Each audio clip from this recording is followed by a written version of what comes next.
Shoot के maintainability पर बहस हो रही है। ऑर्डर 7 उसी विषय को लेकर आज उन्होंने लगभग अपनी आर्गू लगभग मैं समझता हूँ कंप्लीट हो चुकी है।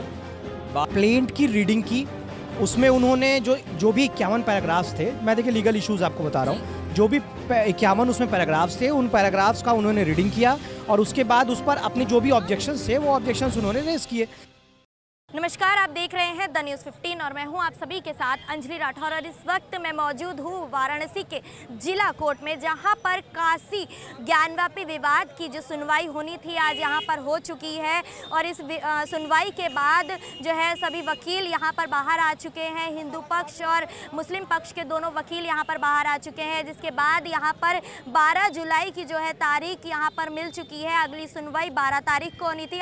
आपको बता दें इससे पहले कि जो आज सुनवाई होनी थी उसमें मुस्लिम पक्ष अपनी दलीलें रखने वाले थे। इससे पहले 39 दलीलें वो रख चुके हैं। 52 में से बाकी की दलीलें उन्होंने आज यहाँ पर रखी है। बाकी की 12 तारीख आज सुनवाई के लिए मिल चुकी है। अगली सुनवाई 12 तारीख को होने वाली है, जिसमें मुस्लिम पक्ष फिर से अपनी दलीलें रखने वाले हैं। और आगे हिंदू पक्ष को अगले कुछ दिनों के बाद जो सुनवाई होगी उसके बाद जो है हिंदू पक्ष को यहाँ पर मौका मिलेगा। उससे पहले यहाँ पर आपको बता दें कि 5 महिलाएं जो थी जिन्होंने यहाँ पर याचिका दायर की थी, जिसके बाद ही सर्वे के बाद ये मुद्दा उठा था, सुर्खियों में आया था। उसके बाद हम बात करने का प्रयास करेंगे उन 5 महिलाओं में से मौजूद यहाँ पर जो लक्ष्मीबाई आई हुई हैं उनसे हम बात करेंगे और दिखाएंगे आपको कि आज कोर्ट के बाद यहाँ पर सुनवाई जो अदालत में हुई है उसके बाद यहाँ पर वकीलों का और उनका क्या कहना है।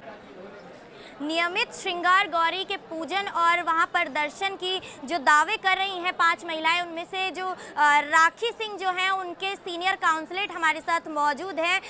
सर हमारे साथ मौजूद हैं। सर, आज आप कोर्ट में मौजूद थे सुनवाई के दौरान, क्या हुआ कोर्ट में? आज शूट के मेंटेनेबिलिटी पर बहस हो रही है। ऑर्डर 7/11 में जी। उस पर बहस कंटिन्यू चल रही है और अभी वो 12 तारीख पड़ गई है। फिर से वो रिमेनिंग अपना जो आर्गूमेंट है उसको करेंगे वो। जी सर, 12 तारीख पढ़ने का मतलब क्या है कि इतना लंबा समय मांगा गया है? ये कोई मांगा नहीं है, उन लोगों ने ही समय लिया है। जी। वो विपक्षी पार्टी ही ने समय लिया है उनका। हाँ, और उसके बाद फिर जज सेटिस्फाइड हो गए तो उन्होंने दे दिया। जी। अब उस पर तारीख लेने में डिस्प्यूट करना तो ठीक होता नहीं है अदालत में। सर, क्या लगता है कि 12 तारीख को आज जैसे मुस्लिम पक्ष ने अपने दावे रखे, तो क्या लगता है कि आगे जो तारीख है उसमें कौन कौन से और अन्य दावे रखने वाले हैं? कोई दावे वो नहीं रखेंगे। उनका ऑर्डर 7/11 एक ऐसा क्लॉज है, एक ऐसा प्रोविज़न है कि जिसमें वो कहते हैं कि प्राइमा फेसी ये सूट मेंटेनेबल नहीं है और मेंटेनेबिलिटी पर ही उनकी बहस चल रही, कई दिन से चल रही है और यही बहस वो हम जारी रखेंगे उस दिन। हिंदू पक्ष कितना मजबूत है, अपनी तैयारी किस तरीके से करके चल रहे हैं कि जब सुनवाई होगी? देखिए, राइट ऑफ वर्शिप जो है ये हमारा सिविल राइट है और it is guaranteed by the Indian constitution. Article 25 में गारंटेड है और सिविल राइट है। पूजा पाठ ये सब जो है हमारे संस्कार का एक हिस्सा होता है। उसके लिए हमने इन्वोक करने के लिए अपना न्यायालय की शरण लिया है। क्या लगता है न्यायालय से कैसा रिस्पांस मिलने वाला है? अंतिम फैसला जो होने वाला है किसके पक्ष में होने वाला है? देखिए, इस पर तो फोरकास्ट करना ठीक नहीं होगा, क्योंकि मैटर जब सब जुडिस है तो हम उसके बारे में डिसीजन के बारे में कोई फोरकास्ट नहीं कर सकते हैं। लेकिन हम जानते हैं कि हमारा पक्ष मजबूत है और जुडिशरी में जो है सिविल राइट को प्रोटेक्शन दिया जाता है। जी हाँ।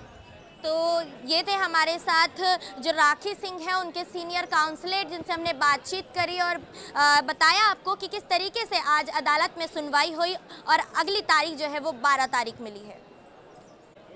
अब हमारे साथ विश्व वैदिक सनातन धर्म संघ के चीफ हमारे साथ मौजूद हैं, जो उस समय अदालत में सुनवाई के दौरान मौजूद थे, जिनसे जानेंगे कि क्या हुआ सर सुनवाई के दौरान। देखिए, आज मुस्लिम पक्ष की तरफ से अभय यादव जी ने अपना पक्ष रखा 7/11 पे जो आर्गू पिछले कई दिनों से चल रही थी, उसी विषय को लेकर आज उन्होंने लगभग अपनी आर्गू लगभग मैं समझता हूँ कंप्लीट हो चुकी है।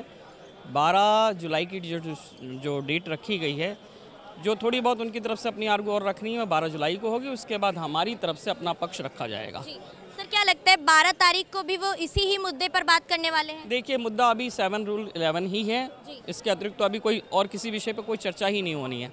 अब वो कितनी देर का समय और लेते हैं ये देखने वाला विषय है। अगर उनकी 12 तारीख को आर्गू खत्म हो जाएगी तो प्लेनेटरी नंबर 1 यानी राखी सिंह की तरफ से हमारी तरफ से आर्गू शुरू की जाएगी।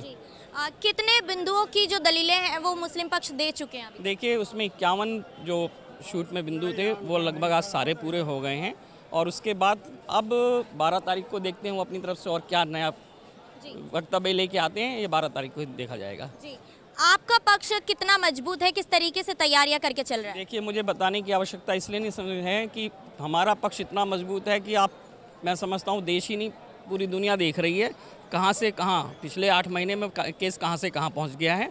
तो आने वाला समय बताएगा कितना मजबूत है, पर इतना निश्चित कहता हूँ ज्ञानवापी परिसर पे शीघ्र ही भव्य मंदिर का निर्माण होगा। भव्य मंदिर का निर्माण जी। होगा। ये आप दावा कर रहे हैं या अभी आस्था जता रहे हैं? ये आस्था नहीं, दावा है और वादा है जितेंद्र सिंह बिसेन का। मैं बार बार कहता हूँ कोई भी मुकदमा 500 साल या 50 साल नहीं चलेगा, इस मुकदमे का निपटारा भी बहुत जल्दी होगा। सर, विपक्षी बोलते हैं, असुद्दीन ओवैसी बोलते हैं कि एक बाबरी मस्जिद हमने जाने दी लेकिन हम ज्ञानवापी मस्जिद नहीं जाने देंगे। आपको बता दूं, शायद आपकी जानकारी में है कि नहीं है, असुद्दीन ओवैसी साहब को हमने एक लेटर भेजा था कि आप मीडिया में बैठ के बहुत भाषण देते हैं, आप एक अच्छे लॉयर हैं, आपको न्यायालय में आना चाहिए, सामने आर्गू करनी चाहिए। यदि आप सही हैं तो आप अपनी बात रखें, हम सही है तो अपनी बात रखें। बात न्यायालय निर्णय करेगा ना इसका क्या सही है। केवल मीडिया में कह देना, दावे करना वो ठीक नहीं है। अगर आप इस्लाम के उपासक भी हैं, हितैषी भी हैं, एक अच्छे लॉयर भी हैं, आपको न्यायालय में आना चाहिए और अपनी बात रखनी चाहिए। सर, मेरा एक सवाल इस मुद्दे से थोड़ा सा हटकर है लेकिन वो ज्ञानवापी से ही जुड़ा हुआ है। जिस तरीके से अब नुपुर शर्मा का मुद्दा सामने आया था उनकी विवादित टिप्पणी के बाद, और जी, नुपुर शर्मा का कोई भी विवादित टिप्पणी नहीं है, वो सच बोला है उन्होंने, जो वास्तविकता है, इस्लाम की सच्चाई है, कुरान की सच्चाई है, और सच को बोलना कोई अपराध नहीं है। लेकिन जो न्यायालय ने उनके ऊपर बयानबाजी की है फिर उसको आप नकार रहे हैं। देखिए, मैं न्यायालय की बात को तो कह नहीं सकता, मैं न्यायाधीश नहीं हूँ, इसका उत्तर आपको न्यायाधीश महोदय दे सकते हैं। अच्छा, ये तो बताइए कि जिस तरीके से अब नुपुर शर्मा के ऊपर न्यायालय ने जो टिप्पणी करी कि उनकी जो टिप्पणी थी वो विवादित थी, लेकिन आपके चैनल के माध्यम से उसी न्यायाधीश महोदय न्यायालय को कहना चाहूँगा उस टिप्पणी को अपने ऑर्डर में लिख के दिखा दें। जी। अच्छा सर, ये बताइए कि जिस तरीके से नुपुर शर्मा की टिप्पणी विवादित टिप्पणी कहलाई गई है, तो क्या जो हिंदू धर्म के ऊपर जो मौलाना और जो मुस्लिम पक्ष के लोग बैठे हुए हैं वो टिप्पणी लगातार कर रहे हैं, उनके खिलाफ कोई अभी तक कार्रवाई सामने नहीं आई? यही बताता है कि तुष्टीकरण की राजनीति कितनी चल रही है देश में। यही बताता है कि सुप्रीम कोर्ट में बैठे हुए जजेस की मानसिकता क्या है। ये मुझे कहने की आवश्यकता नहीं, आप लोग खुद समझ सकते हैं। तो इसका मतलब आप जो कोर्ट ने जो टिप्पणी दी है नुपुर शर्मा पर, उसको आप मैं आपके चैनल के माध्यम से कहना चाहता हूँ उस टिप्पणी को बाकायदा अपने ऑर्डर में मेंशन करके दिखाएं। अगर उनकी कलम में इतनी ताकत है, ऑर्डर में मेंशन करके दिखाएं। इससे खुला चैलेंज और कोई क्या करेगा। बहुत बहुत शुक्रिया सर द न्यूज़ 15 के साथ जुड़ने के लिए। ज्ञानवापी मस्जिद में श्रृंगार गौरी के पूजन और वहां उनके दर्शन की मांग कर रही इन 5 महिलाओं में से राखी सिंह के अधिवक्ता हमारे साथ मौजूद हैं, अनुपम द्विवेदी जी। सर, आज सुनवाई के दौरान आप वहां पर मौजूद थे, क्या हुआ? ऐसा है, देखिए कि आज जो है पूर्व की भांति मुस्लिम पक्ष मतलब डिफेंडेंट नंबर 4 ने प्लेंट की रीडिंग की। उसमें उन्होंने जो भी 51 पैराग्राफ्स थे, मैं देखिए लीगल इश्यूज आपको बता रहा हूँ, जो भी 51 उसमें पैराग्राफ्स थे, उन पैराग्राफ्स का उन्होंने रीडिंग किया और उसके बाद उस पर अपने जो भी ऑब्जेक्शंस थे वो ऑब्जेक्शंस उन्होंने रेस किए, बस सिंपल सी बात। और उन्होंने 12 तारीख का जो कि मतलब अनडाउटेडली डेट लिया गया, सबके द्वारा ये निर्णय कर दिया गया, जज साहब ने वो डेट दे दिया 12 तारीख। तो 12 तारीख को जो है ये डिसाइड किया गया, वो बताएंगे अपने लीगल पॉइंट्स को। मतलब देखिए, होता है 2 इशू, जब आप कोई आर्ग्यूमेंट करते हैं तो उसमें 2 चीज़ें हैं, एक फैक्ट होता है, एक लॉ होता है। तो फैक्चुअल पोजीशन को उन्होंने डिस्क्राइब कर दिया अपने हिसाब से, ठीक है। अब वो लीगल इश्यूज़ को बताएंगे, मतलब वो बताएंगे, आपके साइटेशंस को लाएंगे, सुप्रीम कोर्ट या high court, honourable supreme court high court के प्रेसिडेंट को ले आएंगे, और जो भी उनको लॉ दिखाना होगा लॉ दिखाएंगे, क्योंकि टोटल उनका ऑर्डर 7 रूल 11 का जो मेंटेनेबिलिटी पे क्वेश्चन है वो totality places of worship act 1991 के इर्द गिर्द घूमता है, ठीक है। तो उस पर वो अपने लीगल इश्यूज़ को और प्लेंट के रिगार्ड में वो अपने लीगल इश्यूज़ को बताएंगे। तो इसका मतलब जो 12 तारीख है उस पर भी आज ही के मुद्दे पर ही बात होने वाली है? नहीं, देखिए, मुद्दा अभी तो 12 तारीख के बाद भी कुछ दिनों तक आज ही के मुद्दे पे चलेगा, ठीक है, क्योंकि उनका जब आर्गुमेंट खत्म हो जाएगा तो उसके बाद जो हिंदू पक्ष का मतलब वादी पक्ष का होगा, मैं अगर एग्जैक्टली कहूँ तो वो भी तो ऑर्डर 7 रूल 11 का आंसर देंगे ना, रिप्लाई करेंगे। तो अभी तो ये पक्ष कुछ दिनों तक चलना है। कितने बिंदुओं पर उन्होंने अपनी दलीलें रख दी हैं? देखिए, प्लेंट में 51 पैराग्राफ दिए हुए थे, ठीक है, 51 पैराग्राफों का उन्होंने रिप्लाई दिया, ठीक है। अब वो अपने हिसाब से कहते हैं साहब कि ये बाइंडिंग नहीं है, ये जो है वेक्शस है, या ये जो है मेंटेनेबल नहीं है। तो ऐसी परिस्थिति में अब वो अपने लीगल इश्यूज़, अपने जो पॉइंट उन्होंने बताया है उसको सपोर्ट करने के लिए वो हाई कोर्ट या सुप्रीम कोर्ट का कोई लॉ या प्रेसिडेंट या कोई कानून ये प्रस्तुत करेंगे 12 तारीख को।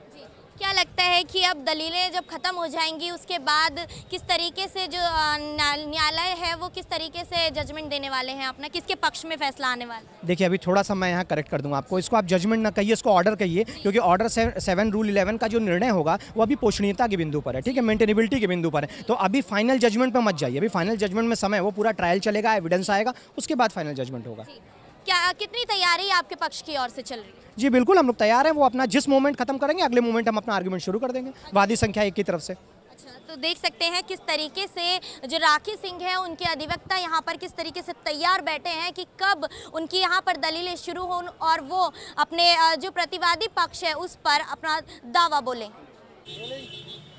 तो ये थे हमारे साथ हिंदू पक्ष के अधिवक्ता और हिंदू पक्षी, जिन्होंने अपनी बात रखी हमारे सामने और बताया कि किस तरीके से वो अदालत में सुनवाई के लिए तैयार बैठे हैं, अपनी दावे करने के लिए तैयार बैठे हैं, अपनी दलीलें देने के लिए पूरी तरीके से तैयार बैठे हैं। किस तरीके से हिंदू पक्ष उनकी तरफ से कितना मजबूत है कोर्ट में पेशी के लिए उन्होंने बताया हमें, और साथ ही साथ ये भी बताया कि किस तरीके से मुस्लिम पक्ष ने अपनी बातें रखी, अपने दावे, अपनी दलीलें सामने रखी, किन दावों पर वो टिके हुए हैं और किन दावों को वो खारिज करने वाले हैं। बने रहिएगा द न्यूज़ 15 के साथ, मैं आती रहूंगी अंजलि राठौर कैमरा पर्सन गोविंद के साथ। साथ ही साथ हमारे यूट्यूब पेज को सब्सक्राइब जरूर कीजिएगा और अगर हमारी वीडियो आपको पसंद आती है तो लाइक शेयर कमेंट करना ना भूलें।